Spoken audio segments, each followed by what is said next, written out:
এখানে বয়স্ক মানুষ কারা আছেন? 50-এর উপরে আছেন? আমার সামনে আছেন। 71 সাল মনে আছে?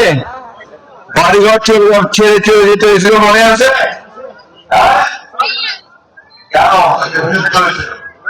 পাকিস্তানের সঙ্গে আমাদের যুদ্ধ করতে,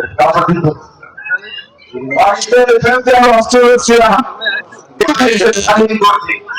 এই স্বাধীনতা আমরা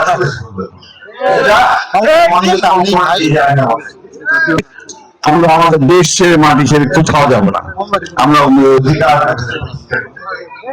যারা আজকে আপনাদের গাড়িপাল্লা নিয়ে আপনাদের সামনে আসতেছে ভোট দেওয়ার জন্য, ওরা কিন্তু সেদিন এই স্বাধীনতার বিরোধী পক্ষে ছিল না, বিপক্ষে ছিল।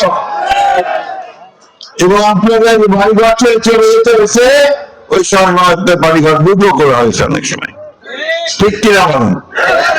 বন্ধুরা, মা বোনেরা, আমাদের এইবার ভোটে যেন সঠিক সিদ্ধান্ত নেই, আমরা যেন ধানের শীষে ভোট দিই, দিয়ে এই যারা আমরা স্বাধীনতার পক্ষে কথা বলি, যারা আমরা ফ্যামিলি কার্ডের কথা বলি, যারা আমরা কৃষি কার্ডের কথা বলি, স্বাস্থ্য কার্ডের কথা বলি, আইন শৃঙ্খলা রক্ষার কথা বলি, শিক্ষার কথা বলি, স্বাস্থ্যের কথা বলি, তাহলে হাতকে শক্তিশালী করলে ইনশাআল্লাহ দেশ আগামী 5 বছর